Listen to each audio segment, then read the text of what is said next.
Greetings again from the Adventure Minds. I'm the creator of the Palace of 1001 Rooms, and I'm here to tell you about our next installment, Chapter 6, The Halls of Glory. My co-writer is back here somewhere. For all you fans, you've come to know just what to expect from the palace, but for those of you that are just learning about it, let me tell you just what it is. Well, the Palace of 1001 Rooms is what it says it is. It's a palace with 1001 rooms, each masterfully illustrated and individually detailed. More than just a mega dungeon, it's practically its own campaign setting. Here, let me show you. Some of them are standalone chambers, while others are part of a story thread. It's monsters. It's magic. It's colorful characters. It's weirdness. It's portals. Lots and lots of portals. Within these portals lies the real magic. The unique thing about the palace is that no two adventures are the same. What we've done is create a sort of random dungeon generator by making each page its own room, connected randomly by these teleportation portals. That way, the player or GM can roll a D100 or D1000, based on how you're running the module, and turn to that page to see where the last portal takes the party. Once there, the GM is given some introductory script to read aloud to the players. The rest of the information is presented in numbered text blocks assigned to individual elements of the room. And we really mean it when we say no two adventures are the same. We've been playtesting it with different groups for close to a year now, and every party's path is unique. It's so fun to see the many different solutions to the various plots. The immense attention to detail is what makes the palace so rich for players and GMs. Every chamber immediately comes to life through illustration, and the creative quirks we have written into the items and magics presented within. Despite being so detailed, there is still plenty of room for GMs and players to add their own creativity to the adventures they'll have inside. We can't always fit every piece of information onto each page, therefore, good improvisation still goes a long way. As a matter of fact, in some rooms, we're just begging the GM to add their own flavor. Take for example, one of my favorites, the Endless Birdhouse from Chapter 4. A birdhouse for the messenger pigeons. The beauty of this one is hidden in innuendo. It's a room within a room. A house within a house, and its depths are infinite. Or are they? If it is infinite, which layer are the PCs in? Which layer are the players in? Who really are the messengers, and most importantly, what is the message?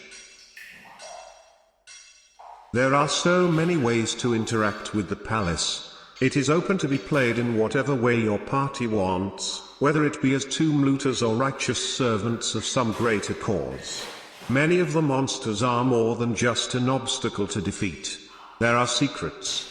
Layers and layers of secrets. And sometimes the monsters are the only ones that know them.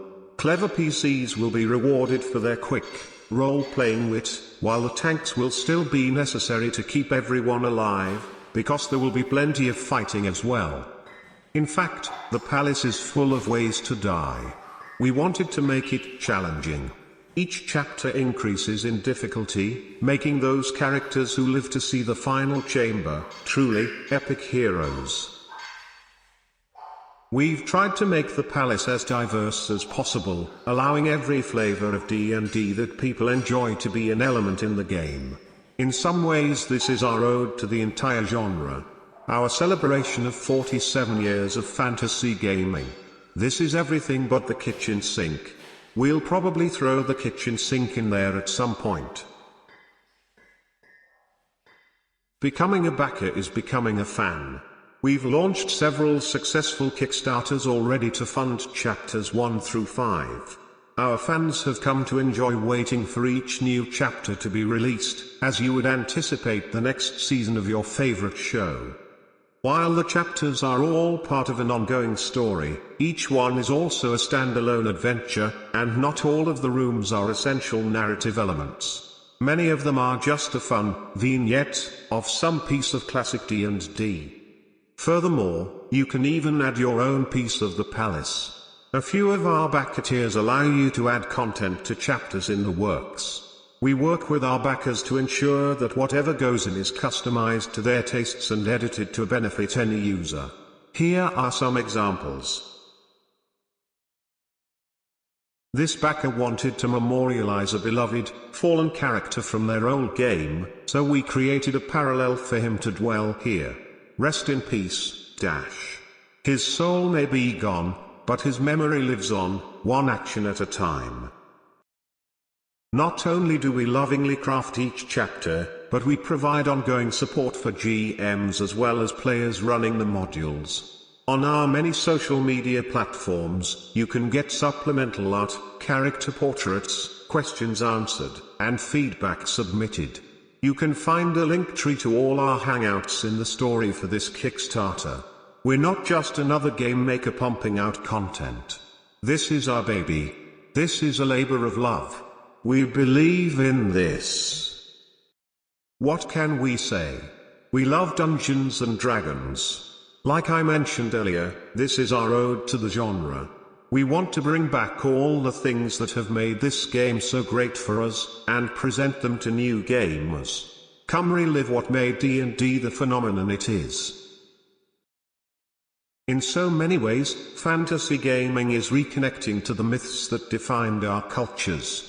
Without these sagas of our ancestors, we wouldn't have the foundation that has made so many more creative endeavors possible, and that is why we give each chapter its own historically or stylistically inspired theme. We started off with the Gatehouse. It stood as a proof of concept and entryway to what we hoped to make out of the palace. In it were many classic concepts from fantasy gaming and some forgotten beasts from early D&D, a sort of gumbo from older fantasy gaming worlds. In Chapter 2, we presented a very early European medieval-style fantasy, a sleeping princess from a world of gallant chivalry with hints of Arthurian and Carolingian mythology, as well as some ancient Celtic influence. This set the stage for the next 2 chapters. For chapters 2 and 3, we dove off into what we consider classic D&D, comprising 2 major elements, the dungeon crawl and the magic castle. Players rose from the depths of the servant quarters into the halls of the main keep. The original theme was intended to be a sort of Byzantine kingdom, but we kept many Gothic elements for this one. Nevertheless, the transition towards the east was clear, as we made our way towards Chapter 5. In Chapter 5, which we are currently working on, we have dove deep into the world of Arabian fantasy, taking inspiration from 1001 Arabian Nights, as well as digging up old classics from previous iterations of arabesque D&D lore. As with the Tales of 1001 Nights, this chapter will present stories within stories, as we reveal how storytelling itself is an integral component of magic. By the way, did we mention that the whole palace is magical? Of course it is. How else could it sit on the edge of, or be connected to so many different worlds? Through the course of the series, our end goal is to present the origins and ultimate source of all magic. We consider magic the essential component of fantasy, which is, in turn, the essential element of any fantasy RPG. Oh, and I almost forgot about the next chapter. That's what you're here for. For Chapter 6, we'll be borrowing many Greco-Roman elements to create a story of conquest blessed by the gods themselves. Prepare to do battle in the arena, dodge lightning bolts, resist the siren's song, and complete a multitasked quest on your ascension towards Chapter 7. As for Chapter 7 and beyond, well, we've got lots of surprises in store. Let's see if we can get there. Our stretch goals intend to produce as many chapters as possible from this funding drive. It's hard to believe that this is the work of 2 nerds that love gaming, but it's true.